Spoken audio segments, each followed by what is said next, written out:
Estás viendo RCI, Radio Canal Identidad.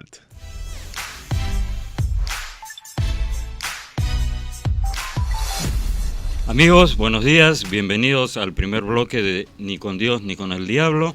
Nos acompaña Cecilia García Rodríguez.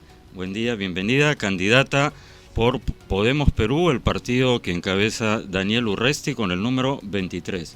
Buenos días, bienvenida. Gracias. Cecilia, si no me equivoco, tú has estado involucrada, eres una de las propulsoras o la propulsora de la iniciativa Chapa tu Choro, ¿es correcto? Por supuesto que sí, Uri. Muchísimas gracias por el espacio, a ti y a todas las personas que nos están viendo, a tu gran equipo, por darnos la plataforma, a todos los candidatos que venimos del 20 para abajo, pero que también tenemos una propuesta y que también tenemos voz y que también representamos a todas las personas que quieren llegar a una propuesta clara al Congreso de la República. Por supuesto que sí. Cuéntanos un poco de ti. Si mal no recuerdo, eres experta en comunicación política. Realmente me he especializado en eso, soy técnica en producción de radio y televisión, lo estudié allá en mi natal Huancayo, pero me he especializado en un máster en comunicación política en la Universidad Camilo José Cela en Madrid. También he estado en diversos seminarios en la George Washington, en Estados Unidos, para poder aprender un poco más respecto a lo que ha sido mi oficio durante 20 años de mi vida. Podemos Perú es el primer partido en el que militas o estás postulando como candidata, porque no sé por qué. Tienes la idea de que soy fujimorista. Tengo la idea de que has estado, militando en Fuerza Popular o ligada al fujimorismo. Te comento de que esta de pronto contracampaña o forma de quitarle piso a un movimiento ciudadano que lideré en el 2015, que es Chapa tu Choro, que además tuvo el 72% de aprobación de los peruanos, ha sido un poco desestabilizado por el hecho de llevarlo a la esfera política, porque todo movimiento ciudadano que es trasladado a la esfera política pierde valor, y más aún cuando lo pegan al fujimorismo. Yo nunca he sido militante del partido fujimorista, tampoco he sido candidata del partido fujimorista, he deslindado esto muchas veces, pero felizmente la señora Keiko Fujimori en persona salió y anunció y dijo de que yo no era su candidata y que ellos deslindaban totalmente con el movimiento ciudadano de Chapa tu Choro, porque ellos no estaban de acuerdo en que los ciudadanos chapen a sus choros. Ahora comprendo por qué, y qué bueno que ella misma haya salido a aclararlo, ¿no? ¿Cómo quedó eso? ¿Sigue vigente? ¿Qué resultados Te cuento un poco tuvo? de Chapa tu Choro. Chapa tu Choro realmente nunca fue una propuesta, tampoco fue una campaña que tenía objetivos claros. El único objetivo que yo tenía personalmente era dar una crítica al gobierno y poder expresar toda esa impotencia que sentí dentro de mí, porque fui víctima de la inseguridad y nace por un tema muy personal, por una experiencia propia. En mi barrio capturamos al delincuente, lo llevamos a la comisaría y vimos, Uri, cómo lo dejaron libre delante nuestro, y el policía nos reprendió a nosotros por tener al delincuente más de 3 horas esperándolos a ellos, porque el 105 no respondía, y lo tuvimos al delincuente, no le pusimos ni siquiera un lapo encima, algo de lo que después me arrepentí en honor a la verdad, y lo dejamos, nos reprenden a nosotros y dejan campante al sinvergüenza. Lo que yo sentí fue una rabia. No soy de las personas que suele callarse cuando tiene este tipo de bofetadas de su sistema, de su sociedad, que debe de darnos a nosotros un poquito más de valía frente al delincuente. Discutí con el señor, también salió el comisario, y les dije, saben, con ustedes nunca se va a llegar a nada. Salimos con mis vecinas, que éramos como 14 personas, y llegamos e hicimos nuestra reunión, y ahí nació el espíritu verdadero de Chapa tu Choro, que es la organización vecinal. Además nos es un organizamos, súper pegajoso. Claro, Chapa tu Choro. es que es así, las cosas hay que decirlas como son y con nuestro lenguaje. Fue en el 2015, fue en agosto del 2015, recuerdo claramente porque era el cumpleaños de mi hermano, y tuve que perderme casi 5 horas cuidando a este bendito delincuente para que luego lo dejen libre, y esa cólera es lo que me llevó a organizarnos. Dimos nuestra chanchita y compramos nuestros banners que decía Choro. Otro día que tú vengas no vamos a llamar a la comisaría, te vamos a linchar. Lo subí a mis redes sociales y vino el boom, y cuando preguntaron quién hizo, yo sí salí a los medios, me hice responsable de mis acciones, porque también recibí muchísimos cuestionamientos. recibí una denuncia de parte de algunas personas que se sintieron ofendidas justicia por Chapa. por mano propia. Claro, todo el mundo me echó la culpa de todo y yo pude haber dicho, no, esto fue de mis vecinos, esto no lo hice, yo pude haber dicho eso. Pero hay que aprender a tener los cojones de ser responsable de tus actos. Y yo salí a la prensa nacional y dije, sí, pues, esto es lo que pienso, esta es mi herida que me sangra, esto es lo que el Estado no ve, esto es lo que sentimos en el interior del país, pero también, oh casualidad, lo sienten aquí en Los Conos. Sí, y por eso es que Chapa Tu Choro tuvo un 80% de aprobación en la población, pero Chapa Tu Choro no tenía una propuesta, porque Chapa Tu Choro ya está legislado, tenemos el arresto ciudadano, pero hoy 2019, de nada sirve, Uri, que sigamos chapando a los choros, no solo los vecinos organizados, como lo hicieron el día de ayer en San Martín de Porres, que se enfrentaron a una pandilla, sino también que lo hagan los policías si los choros siguen saliendo libres inmunemente. Me imagino que tu propuesta debe estar centrada en ese tema, vamos a hablar de eso. Pero claro que sí. Han pasado 4 años, más de 4 años, 4 años y ¿Y qué ha pasado media. Conmigo? He viajado por todo el Perú, Uri, he ido sí. y he visitado y apoyado a la organización de juntas vecinales, frentes de defensa, he estado en Tarapoto, he estado en Huánuco. Estos 4 años y medio. En estos 4 años y medio, y he retomado algo que había dejado desde que tenía 16 años, cuando me postulé a una universidad e ingresé a la carrera de Derecho. Y luego no la continué porque no me hallaba y me fui a estudiar producción de radio y televisión. Pero después de Chapa Tu Choro yo quería encontrar respuesta de por qué en mi país a los ciudadanos de bien nos dan bofetadas como esta.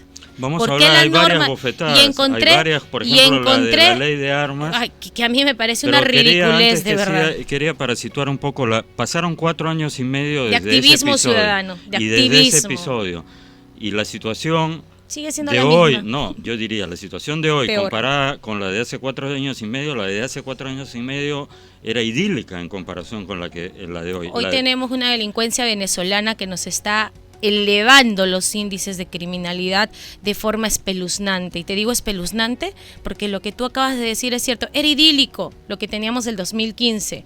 Eran choros que hasta se escapaban. Hoy tenemos delincuentes que descuartizan. Y tenemos un gobierno que no está viendo el problema como lo que es. Me sorprende mucho que los medios nacionales estén centrados. Es importante, ¿eh?, en Lavajato, en Odebrecht, en Keiko Fujimori, sí pues, pero si Keiko está en la cárcel o está afuera, a mí me siguen robando. Keiko dentro de la cárcel o fuera de la cárcel, mi hija está sufriendo un peligro inminente cuando va a su universidad en un bus. ¿Qué hace el gobierno por mí, por Cecilia, por Ana, por Juan? ¿Qué hace el gobierno en estos momentos? Pero todos nuestros principales medios ven estos casos. Y nosotros los ciudadanos, ¿cuándo vamos a estar en portada, Uri? ¿Cuándo nos toca a nosotros? ¿Cuándo nuestro dolor, nuestra necesidad va a ser tomada en serio? Hoy tenemos una delincuencia venezolana que nos azota y encima nos sacan este decreto de urgencia que dice, no, pues si vas a tener tu arma, tenla en tu casa, guardadito nomás. Así es absurdo. No puedes, tienes que decidir si tienes el arma en tu casa o en tu centro de trabajo, en tu oficina, tu Entonces fábrica. Yo me pongo de acuerdo con el choro y le digo, oye, mañana ¿dónde me vas a robar para tener mi arma y tener al menos un poquito de legítima defensa? Y la policía tampoco en sus días de Franco puede portar arma, y está probado que un porcentaje considerable de los delincuentes abatidos son abatidos a manos de policías, digamos que están de Franco, que están circulando. Y terminan denunciados los policías, enjuiciados los policías. Entonces, propuestas para cambiar, ya explicaste cuál es la situación, te has quejado, has reclamado. He estudiado el Estás yendo al Congreso, ¿qué es lo que propones para cambiar las cosas? Estoy a punto de terminar mi carrera de leyes, he estudiado mucho el delito penal para encontrar respuesta de por qué en mi país dejan libre al delincuente al día siguiente después de ser capturado. Ya, a ver, explícanos y cuéntanos cómo harías para cambiar las cosas. ¿Cuál es la respuesta? Reformas legislativas en temas específicos del Código Penal. Y nuestro proyecto de ley está listo. Tenemos un artículo 46 en el nuevo Código Procesal Penal que habla de reincidencias. Dice solo será reincidente el delincuente que haya sido procesado y haya sido sentenciado. Y tenemos un delincuente que ha sido 5 veces capturado por la misma comisaría y 5 veces puesto libre. Este delincuente que para ti, para mí, para los televidentes es reincidente, para nuestra justicia ciega y obsoleta no es reincidente. Porque no ha sido sentenciado. Dime tú, si yo le doy comparecencia para que vuelva en 10 días, ¿va a volver? No va a volver, Obviamente. pero tampoco va a volver la víctima, Uri, porque la víctima no le tiene fe a este sistema obsoleto. ¿Qué es lo que pretendemos hacer en el Congreso de la República? Hacer reformas sobre estos artículos que tienen que ser mucho más abiertos a una realidad que tenemos. Tenemos que legislar sobre reincidencia policial y cuáles vayan a ser sus castigos. Sobre reincidencia fiscal, muchas personas ya me dijeron en redes sociales, ¿y el debido proceso? ¿Y el debido proceso de quién? Del delincuente. Para mí, el hacinamiento de las cárceles es un problema de segundo plano. Mi propuesta es una sola. Choro capturado, choro preso. No podemos dejar que el choro siga saliendo. No, esa coladera legal la tenemos que tapar. ¿Cómo la tapamos? Haciendo la reforma correspondiente. Artículo 46. Artículo 57. Otra falta de respeto a la inteligencia de los ciudadanos. Suspensión sobre la ejecución de la pena. ¿Qué dice? Que si tú cometes un delito y tu delito va a ser sentenciado por menos de 4 años de cárcel efectiva, no vas a la cárcel, pues vas a estar libre. Entonces, ¿qué hacemos con los delincuentes que dan confesión sincera, se van a de pronto a beneficiar con todos los beneficios penitenciarios que hay? Van a ir menos de 4 años, están fuera, van a estar ellos con sentencias, con comparecencia y además van a estar con la posibilidad de volver a robar. Hoy en la mañana vi en el noticiero que capturaron a 3 delincuentes, 2 de ellos ya son sentenciados y están con libertad condicional. ¿Nos está sirviendo? No nos está sirviendo. Y este mismo artículo está permitiendo que delincuentes de saco y corbata, grandazos, esos que nos roban millones y que son sentenciados por corruptos, sigan en las calles. Yo conozco un caso en mi región. Al señor lo han sentenciado por 850,000 de una obra que nunca existió. Lo sentenciaron, estuvo en la cárcel, apeló. ¿Y sabes qué hizo la sala? Le modificó la sentencia en el tema de la condena. Dice, ¿tú eres corrupto? Sí, eres corrupto. Te voy a reafirmar que eres corrupto, pero te voy a bajar la pena de 4 años, 6 meses a 3 años, 9 meses para que sigas siendo corrupto, pero que lo sigas siendo en tu casa. Estas cosas no pueden seguir pasando con artículos garantistas. Nuestra reforma está enfocada a artículo 57, artículo 46, 108, 188, 189, que podría yo explicarte uno a uno, pero a veces la población no va a entender el marco legal que ahorita está permitiendo que la justicia en corto, entonces hay un marco legal garantista que desprotege al ciudadano y sirve de blindaje o de escudo para el delincuente. En corto. Sirve además para que policías fiscales corruptos estén dejando a los delincuentes a cambio de... Ahora, para ser de abogado, como el programa ya sabes que se llama Ni con Dios ni con el Diablo, para ser abogado del siempre, diablo. Abogado del diablo. Has mencionado de pasada un tema que un poco has dicho, bueno, a mí no me interesa eso, pero hay un hacinamiento en las cárceles. Lurigancho fue construido para 2.000 personas y tiene actualmente una población de 10.000 personas. El otro día conversaba con un amigo que hace labor social allí, trata de insuflar un poco de espiritualidad a los presos, y me comentaba que es un amigo que ha viajado mucho, ha estado en África y en otros países, y me decía, Lurigancho es lo más cerca que conozco o que se me ocurre al infierno en la tierra. Entonces hay un hacinamiento.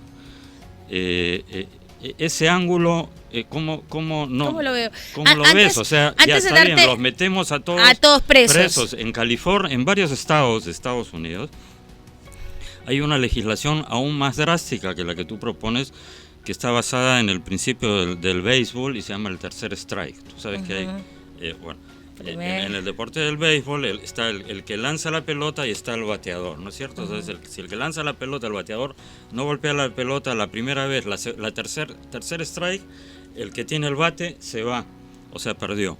Entonces hay una legislación que se llama el tercer strike.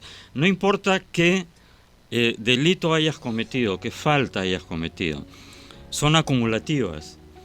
No se borran nunca de tu registro. Exacto, como debería ser acá. Y al tercer strike te condenan a cadena perpetua. Y no importa la gravedad del delito, el principio es que si tú cometes 3 delitos, significa que eres una persona irrecuperable para la sociedad. Entonces, claro, ha habido a veces algunos titulares periodísticamente llamativos. Cadena perpetua por matar un perro.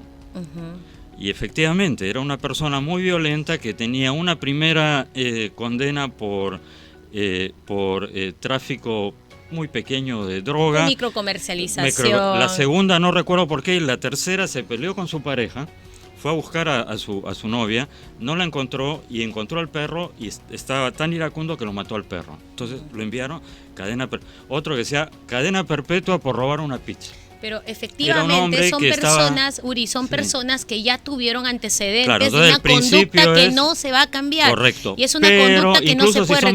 Menores de edad, Me parece perfecto. Y la reducción del crimen. Pero, ese derechos es el gran humanos. pero.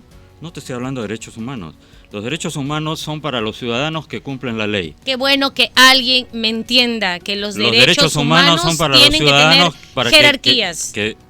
No para los delincuentes. Exacto. No hay derechos humanos para los delincuentes terroristas, no hay derechos humanos para los delincuentes comunes. Nadie dice que los torturen los mal, pero que tienen que irse a la cárcel, se tienen que ir. No, pero en Estados Unidos hay cárceles. Y en el Perú hay hacinamiento. Entonces, esa parte de la ecuación, ¿la has pensado? ¿No es tu problema? Realmente un congresista, dentro de sus funciones legislativa, representativa y sobre todo fiscalizadora, no tiene nada que ver con un tema que le corresponde al Ejecutivo. Correcto. Pero me saca roncha pensar de que mi país vaya a destinar presupuestos que no tenemos para educación, que no tenemos para salud, para poder hacer más cárceles, para estar manteniendo a estos sinvergüenzas, porque no tienen otra forma de cómo llamarlos. Yo considero de que además podríamos legislar de forma concertadora con todos los grupos políticos la posibilidad de que los delincuentes trabajen para mantenerse. Eso a mí me parece una posibilidad que debemos de ver con ojos de esperanza. También, que estas personas trabajen, que estas personas tengan horas comunitarias y que ellos mismos se solventen su estadía en la cárcel. Cuando tú me hablabas del cielo y del infierno, yo quiero de pronto tomar este ejemplo que tú me diste, que Lurigancho parece el infierno. Cuando una persona desde muy pequeña es educada por una madre muy letrada o poco letrada, como en el caso de la mía, nos enseñan de que los que tenemos actos buenos vamos a ir al cielo y los que nos portamos mal vamos a ir al infierno. A mí me parece correcto que esas personas que salen a dañar a un inocente por un celular vayan donde les corresponde. Me parece que es la justicia divina y estoy muy de acuerdo con eso. Y no quiero que la gente me diga, ella es mala.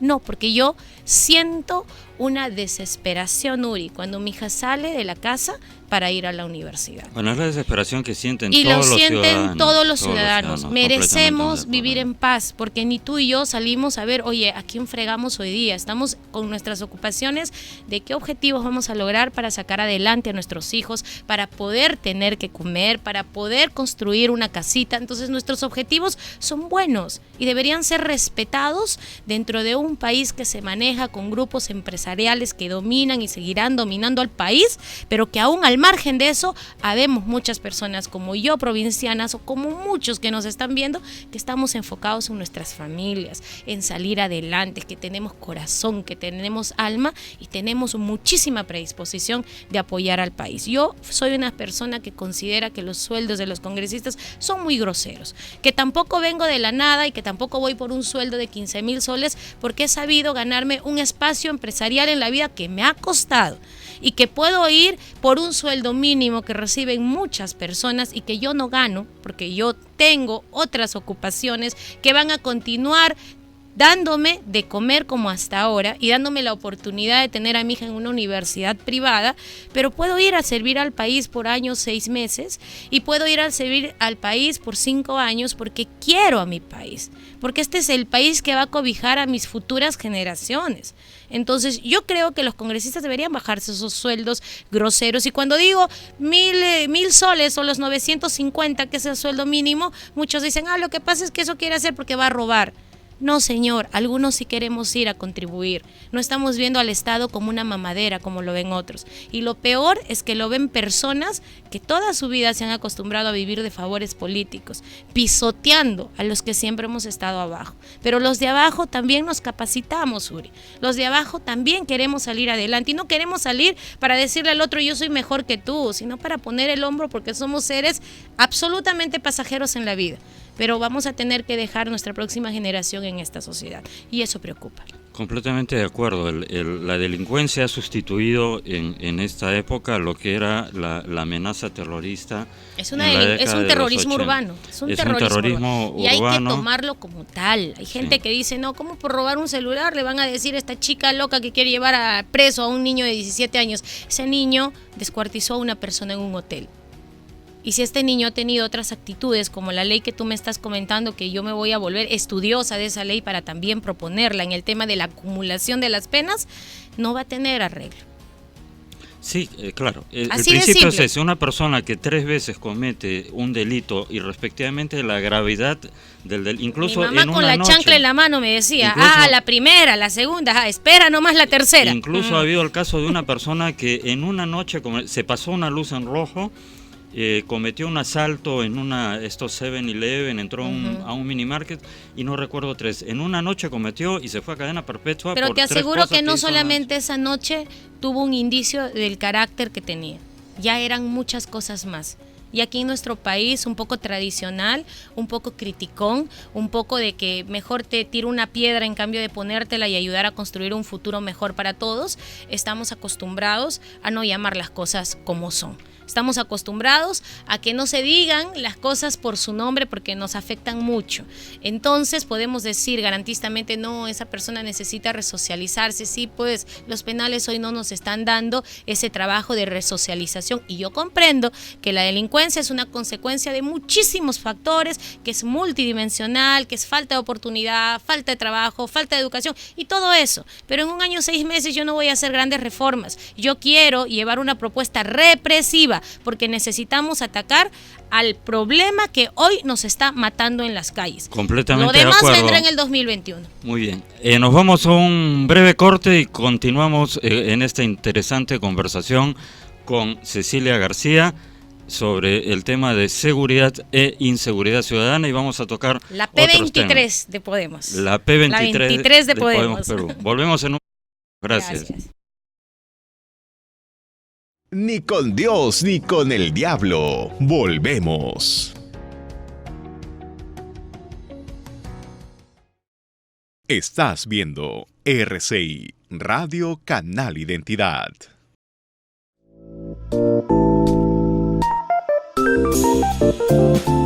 Café Solar de Samaniego. Disfrútalo sin azúcar.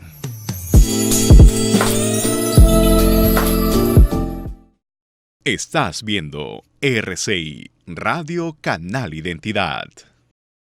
Ni con Dios ni con el diablo. Continuamos.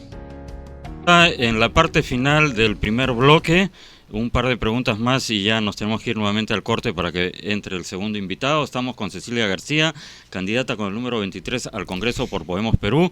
Se va a enfocar, como habrán visto en el primer bloque, en la seguridad ciudadana, o mejor dicho, en cómo combatir la delincuencia y la inseguridad ciudadana.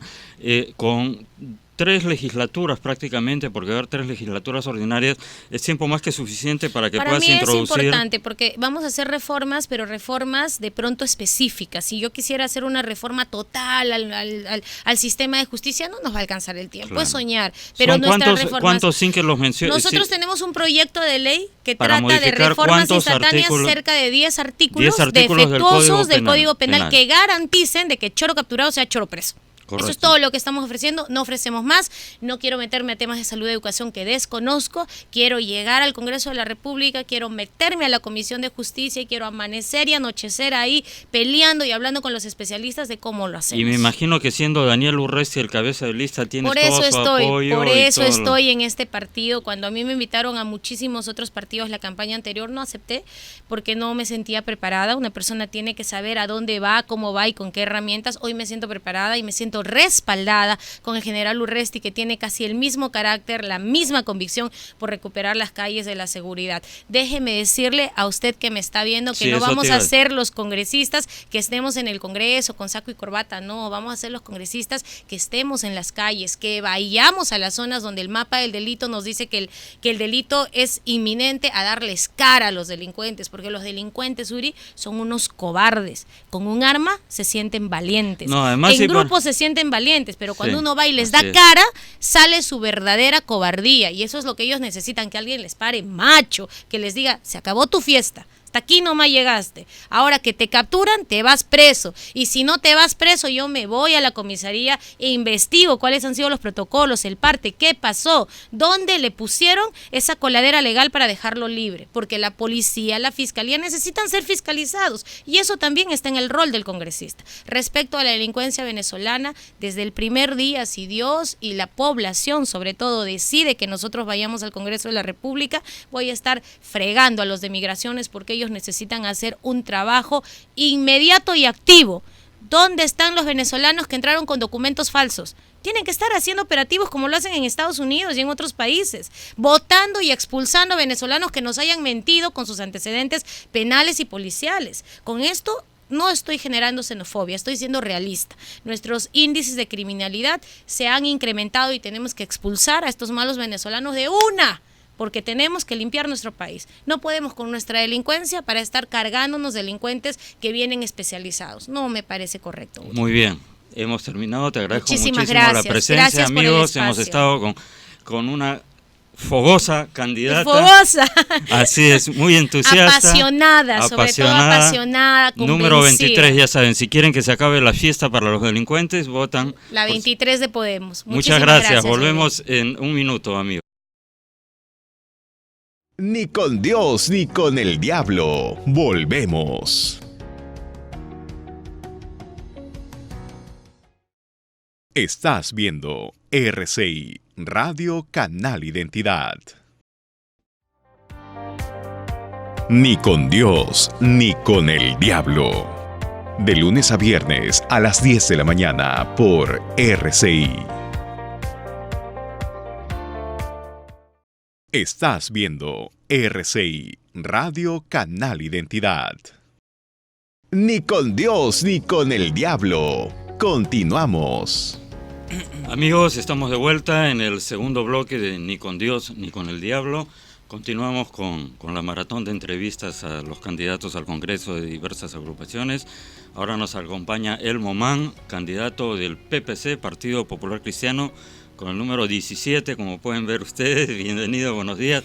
Victoriano de pura cepa, por lo que estaba viendo, abogado, ingeniero, secretario de la Federación de Trabajadores de la Corporación de la Municipalidad de Lima, expresidente de la Junta Vecinal Zona 43 del Distrito de La Victoria, secretario general del PPC en La Victoria del 2013 a la fecha, ¿no es cierto? Muy bien, entonces, de larga trayectoria en el Partido Popular Cristiano, ¿no es cierto? De bases, ¿cómo se dice? De base, militante de base que luego ha ido asumiendo otros cargos dentro de la estructura partidaria. Bienvenido, buenos días. ¿Por qué primera vez que postulas al Congreso? Sí, es la primera vez. Bueno, ¿Qué te impulsó a hacerlo en esta coyuntura particular, digamos? Algunos dicen, no, 1 año y medio no vale la pena. Otros dicen, no, aquí se juega la batalla. Así es. Primero que nada, muchas gracias por la invitación. ¿Por qué postulo? Postulo porque creo que es la oportunidad de los jóvenes y la oportunidad ideal para poder cambiar esa cara que el Congreso tiene y que la gente piensa que todos son malos. Pienso que podemos, aunque sea un corto tiempo, lograr grandes cambios, ¿no? Por ejemplo, la juventud. Tenemos tanta juventud abandonada. Yo hasta ahora no puedo entender, y he vivido en carne propia, cómo es que pueden haber 400.000 jóvenes que todos los años terminan en la escuela secundaria, de quinto, y solamente un 10% tienen la oportunidad de poder ingresar a una universidad pública o privada. Me preguntaba desde hace más de 2 años por qué. Y llegué a comprender, y no entiendo hasta ahora, por qué tenemos una ley que exonera a las universidades privadas de impuestos. 3 millones de soles se deja de recaudar año tras año, mientras tenemos más de 372.000 jóvenes que no logran ingresar ni a una universidad pública ni a una privada por falta de recursos. Qué ilógica de la ley. Y si nos ponemos a analizar más y queremos entender por qué, la respuesta es muy clara. Los propios congresistas han sido dueños de las universidades, o son dueños. Tenemos a la Universidad César Vallejo, tenemos a la de CIPAN, tenemos la del Norte, que es el señor Acuña, tenemos la Telesu, que es dueño del señor Luna, tenemos otras universidades más, entonces comenzamos a darnos cuenta que tal vez han estado gobernando más para los propios intereses de ellos que para los intereses o para el pueblo. Entonces creo yo que es importante tener una verdadera reforma de educación. ¿Te imaginas cuántas universidades públicas hubiéramos podido construir? Mi propuesta es que con esos impuestos se construyan más universidades públicas o se dé una pensión accesible para esas personas de bajos recursos, para que puedan tener una oportunidad y no terminen pues tantos jóvenes en las calles, jóvenes en un trabajo informal o finalmente inclusive muchos en la delincuencia juvenil. Como claro, hay 1,5 millones, creo, aproximadamente de ninis, o sea, jóvenes que ni estudian ni trabajan, ¿no es cierto? Entonces te vas a... si llegas al Congreso, ¿quieres enfocarte en este tema o tienes también algunas otras propuestas? Tengo principalmente esta propuesta y tengo una propuesta también adicional, que es un tema de experiencia que lo he vivido, ¿no? A veces muchas personas hablan del tema de discapacidad, pero no saben en verdad qué es la discapacidad. Yo tenía un hermano que nació con parálisis cerebral infantil y que de muy pequeño teníamos que llevarlo entre el Hospital del Niño, Vigilia y San Juan de Dios. ¿Te imaginas lo que es trasladar? Porque en ese entonces, cuando era pequeño, vivía en Comas. Trasladarlo del Cono Norte hasta San Juan de Dios era en taxi, porque los vehículos públicos no te reciben, y era un costo muy caro entre ir y venir. No existe en el Perú una institución que te permita poder hacer un tema de rehabilitación o de formación hacia las personas con discapacidad. El Estado piensa que porque te da un carnet que dice CONADE es suficiente. No, señores, o sea, tenemos 10% de la población que tiene discapacidad, estamos hablando de más de 3 millones de personas. Y esas personas tienen algún apoyo del Estado, no lo tienen. Lo que yo estoy proponiendo es una verdadera reforma para la persona con discapacidad. Que podamos tener un centro nacional de rehabilitación, formación e inclusión laboral para estas personas. Tenemos niños con síndrome de Down, jóvenes con autismo, con parálisis cerebral, con discapacidad, personas adultas. Y todas estas personas no tienen una verdadera reforma del Estado. Si tuviéramos un centro nacional en el cono norte, sur, este y oeste y centro, las personas podrían tener ese acceso a la rehabilitación, pero además poder incluirse en el centro laboral, porque estas personas con discapacidad necesitan una oportunidad. Si bien es cierto, hay una ley de discapacidad, pero finalmente ni siquiera están protegidos ante un despido. Entonces debemos también hacer una verdadera reforma, y una de mis propuestas principales es ir a luchar por las personas con discapacidad, porque sé que tan difícil es, no solo para ellos, sino para sus familias, luchar día a día con todo esto, ¿no? Es un entorno efectivamente muy poco amigable o nada amigable para las personas con discapacidad desde todo punto. Es una ciudad y en general nada está construido pensando en ese segmento de la población. De esos 3 millones, ¿tienes idea cuántos se concentran en Lima y cuántos, o si hay en provincias, en el interior del país, digamos, algunos focos o están diseminados? Porque me has hablado, si te he entendido bien, que habría que hacer en Lima 3 o 4 centros, pero me imagino que se necesitarían a escala nacional, o dices acá en Lima porque la mayor concentración se da aquí. Exacto, la mayoría de la población con discapacidad está acá en Lima, en el Perú, en la distribución, y cuando hablo Lima metropolitana me refiero norte y sur porque hay un gran mayor índice. Definitivamente necesitamos que en cada parte del Perú se haga esto, se replique, pero pienso que Lima metropolitana sería el gran piloto que inicie por cuanto está la mayor cantidad de población, ¿no? Ya, entonces vas a llevar iniciativas legislativas en el tema educativo y en el tema de atención a los discapacitados. El PPC como partido, digamos, ¿cuáles son los 2 o 3 ejes de lo que piensa hacer en este año y medio en el Congreso? Entiendo que esta es tu propuesta específica, pero para hablar un poco de la agrupación, ya que eres militante, desde la base. También te quería comentar que una de mis propuestas principales es el tema de fiscalización. Correcto. Yo trabajo mucho con las organizaciones sociales. Y por ejemplo, ¿no? En Santa Anita, en el mercado mayorista Santa Anita, tenemos más de 2.500 estibadores. Estas personas que se levantan a las 2 de la mañana y trabajan cargando estos sacos y trabajan hasta las 6, 7 de la mañana. Existe una ley hace muchos años que dice que los sacos de papa, cebolla, limón deben pesar 50 kilos. ¿Sabes cuánto pesa? 120, 140 kilos, hasta 150 kilos. Ya está hecha la ley, pero nadie fiscaliza que se cumpla la ley. Estas personas sufren con artrosis, problemas de la rodilla, columna, y lo único que quieren es que se cumpla la ley. ¿Te imaginas cuántas personas están detrás de ellos? ¿Cuántas familias? Y no solamente hablo de los estibadores, te puedo hablar por ejemplo del molientero, tiene una ley especial. Sin embargo, muchos municipios los botan, les quitan sus carros, no los dejan trabajar, cuando existe una ley, como hay la ley del estibador, hay la ley del molientero, hay la ley del canillita. Entonces creo que una de las labores principales de un congresista no solamente es ir a proponer y formular leyes, sino fiscalizar que la ley se cumpla. ¿De qué nos vale que tengamos tantas leyes si al final ninguna se cumple? Entonces necesitamos sincerar que esta se cumpla.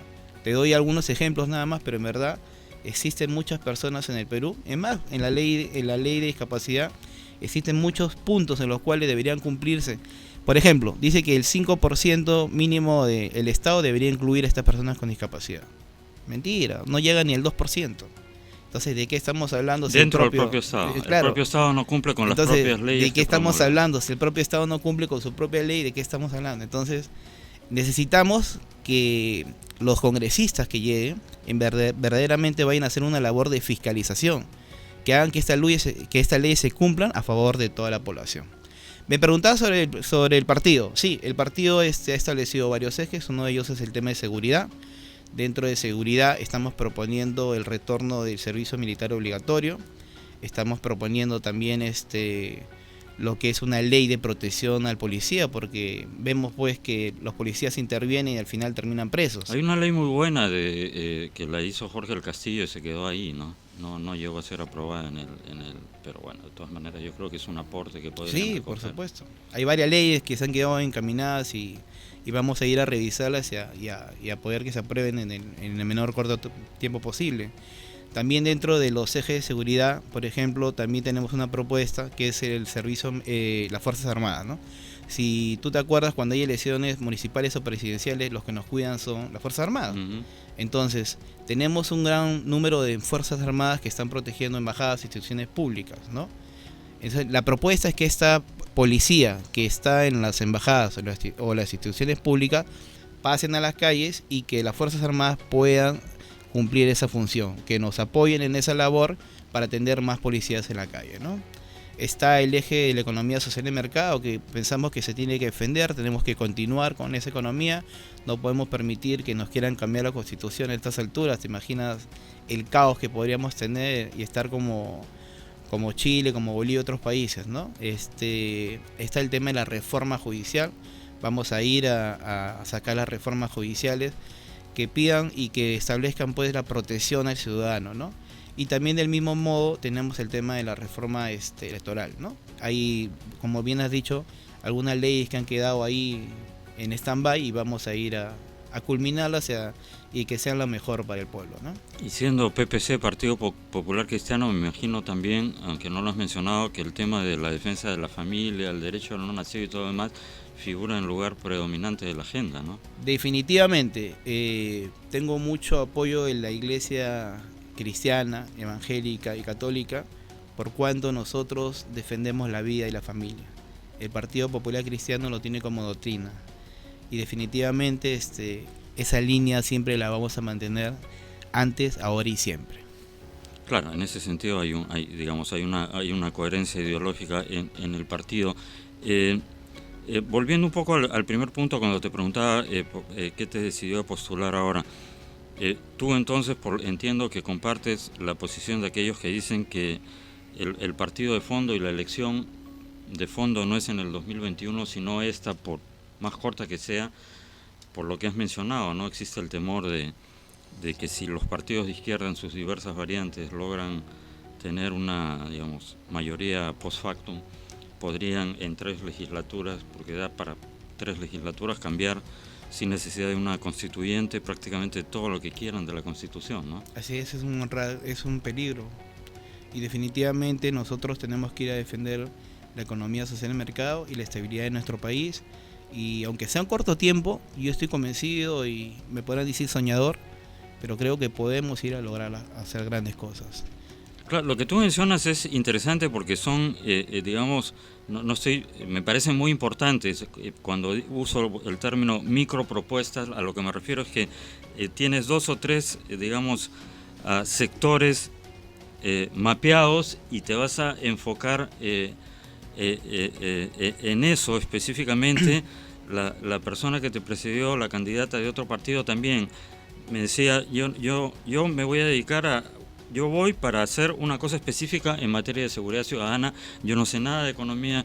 Me parece muy bien que la gente joven esté enfocada en aspectos puntuales, porque a veces, digamos, los políticos que tienen un poco más de recorrido te hablan mucho de la parte conceptual, ¿no? Entonces te hablan de grandes cosas, pero no están aterrizadas. Entonces me da mucho gusto haber escuchado a la candidata que te precedió y a ti, que van con 2 o 3 propuestas, es decir, el mundo se cambia con pequeños pasos, es decir, ¿no es cierto? Si quieres cambiar todo el mundo de una vez, eso no va a funcionar. Me da mucho gusto, por cierto, y quería mencionarlo. Ahora, quería preguntarte sobre el tema de la inmunidad. Es un debate, el tema de la inmunidad para los congresistas. ¿Cuál es la posición del partido y la tuya? Porque hay algunos que dicen que hay que eliminarla totalmente, hay otros que dicen que solo debería regir en el caso de aquellos congresistas en tanto y en cuanto integren una comisión investigadora específica, más allá de eso no. ¿Cuál es la visión del PPC y la tuya propia sobre ese tema? Bueno, la Constitución es clara. El artículo 93 señala de que la inmunidad es para los delitos que haces en el ejercicio de tu función. Pero la realidad es otra. Hemos visto que ha sido mal usada, ¿no? Vemos a un congresista que le falta respeto a una persona en el avión y a que ha sido encubierto. Vemos a un general que robó combustible y en vez de levantarle la inmunidad, dejaron que se fuera. Y cuando lo hicieron, ya no estaba acá en el país, ¿no? La posición del partido y la mía es de que esta inmunidad ha sido mal usada. La posición es que la inmunidad no debe ser levantada por el propio Congreso. Tiene que ser una institución aparte, autónoma, ¿no? Proponíamos que sea la Corte Suprema la que ordene el levantamiento de la inmunidad y que la inmunidad se levante automáticamente, porque cada persona que tenga que responder por los delitos que ha hecho lo tiene que hacer de manera inmediata. Entonces esa es nuestra posición y particularmente también la mía, de que cada persona que cometa un delito tiene que responder inmediatamente por sus hechos. Correcto. Volviendo un poco al tema anterior, efectivamente la mayoría cuando piensa de congresistas, cuando habla de fiscalizar, generalmente está pensando en funcionarios públicos de viceministro para arriba. Pero si te he entendido bien, una de las cosas que harías es, por ejemplo, llamar a los alcaldes distritales y pedirles cuentas, ¿no es cierto? Porque todo lo que has mencionado que se incumple tiene que ver no con ministerios o con viceministerios o con organismos descentralizados, sino con municipalidades. Y es tarea de los alcaldes hacer efectivamente que la ley se cumpla en ese tipo de temas, ¿no? Descuidados. Por ejemplo, la ley del estibador dice claramente que la responsabilidad del cumplimiento de esa ley es del Ministerio de Agricultura, del gobierno local y provincial. ¿Qué tenemos que hacer para que ese saco llegue de 50 kilos a las personas que trabajan en el Mercado Santa Anita? Muy fácil, sentarlo al Ministro de Agricultura, al alcalde provincial, metropolitano, distrital, que corresponde a la jurisdicción, para que de la chacra ese saco de papas venga con 50 kilos. Para que los mercados municipales y abastos, que es competencia del gobierno local, fiscalicen que esos sacos lleguen con 50 kilos. Y para que esta gente, que son miles, trabajen de manera, pues, como debe ser, ¿no? De manera donde puedan, pues, cuidar su salud y además poder proteger a sus familias, porque estas personas se enferman y detrás de ellos, ¿cuántas familias hay? Entonces yo voy a representar a todas estas personas que necesitan que alguien vaya a fiscalizar las leyes para que se cumplan. Y si para eso tengo que involucrar a todos los órganos, sean gobierno central, gobierno local, lo voy a realizar. Claro, estamos hablando de miles de personas que además juegan un papel clave en toda la cadena de distribución. Porque al final del día, si vamos a un supermercado o un mercado y no encontramos, estas personas son claves y están cargando 3 veces más lo que la ley dice que deberían cargar, cada uno de ellos durante 8 horas. Imagínate, te doy un ejemplo claro, el mercado minorista de La Parada. Creo que todo el mundo va a comprar ahí, hasta los grandes supermercados los abastecen. El mercado minorista de La Parada estuvo cerrado 2 meses, porque la municipalidad distrital lo cerró. Pero como es un mercado municipal, que el dueño es la Municipalidad de Lima, tuvieron que levantar muchas observaciones. ¿Cuánto tiempo le duró levantar esas observaciones? Casi 2 meses. ¿Quién debió haberlo levantado? La Municipalidad de Lima. Pero ¿sabes quiénes fueron? Los propios comerciantes. Porque la Municipalidad no tenía recursos para eso. Entonces ellos mismos han tenido que invertir y hacer sus cambios, instalaciones eléctricas, agua, desagüe y otras para mejorar el mercado, para que puedan trabajar. Pero ¿y qué pasó con esta ley que dice que los mercados municipales deben ser privatizados? Nadie lo cumple. Estas personas, si hay una ley y si tú lo privatizas, definitivamente estas personas podrían invertir en ese mercado y tuviéramos supermercados, tuviéramos mercados con mejores condiciones. Pero es como tú y yo, ¿no? Si no es tu casa, ¿cómo inviertes en ella? Y si hay una ley, hay que cumplirla. Entonces yo también, por ejemplo, estoy convencido de que en el Perú hay muchos mercados municipales que están abandonados o en estado de deterioro. Y no solamente eso, sino que el riesgo en defensa civil es alto. ¿Qué esperamos? ¿Que haya una desgracia? No, ya hubo un incendio en el mercado minorista de La Parada. Y eso puede ocurrir en cualquier momento. Necesitamos mejorar las condiciones. Y si los gobiernos locales no tienen las posibilidades económicas, técnicas para poder mejorarlo, entonces que se aplique correctamente la ley de privatización de los mercados municipales. Me da mucho gusto además que uses sin temor la palabra privatización, porque para algunos en el Perú es anatema y efectivamente el Estado en todos sus estamentos es mal administrador. Entonces todo aquello que no sean funciones básicas que debe cumplir cualquier Estado en el mundo, deberían estar en el sector privado. Efectivamente, va a haber mayor interés y todo el mundo va a salir ganando, ¿no es cierto? Gracias. Elmo, se nos acaba el tiempo para que te dirijas un minuto a nuestros seguidores. ¿Por qué deberían votar por ti? A ver, soy una figura nueva, soy un joven que tiene la mejor voluntad para poder cambiarle esta cara al Congreso. Trabajo años en la vocación de servicio de mi distrito y en otros distritos más, y estoy convencido que podemos hacer un cambio para nuestra nación. Les pido que me den una oportunidad, no los voy a defraudar, y soy el 17 del PPC y espero que poder hacer que nuestra familia, nuestros hijos y el futuro del país pueda mejorar cada día más. Te agradezco, muchísimas gracias. Gracias a ti. Amigos, hemos estado con Elmo Mann, candidato del PPC, Partido Popular Cristiano, con el número 17. Eso es todo por hoy. Nos vemos el lunes en Ni con Dios ni con el Diablo. Gracias, buen fin de semana.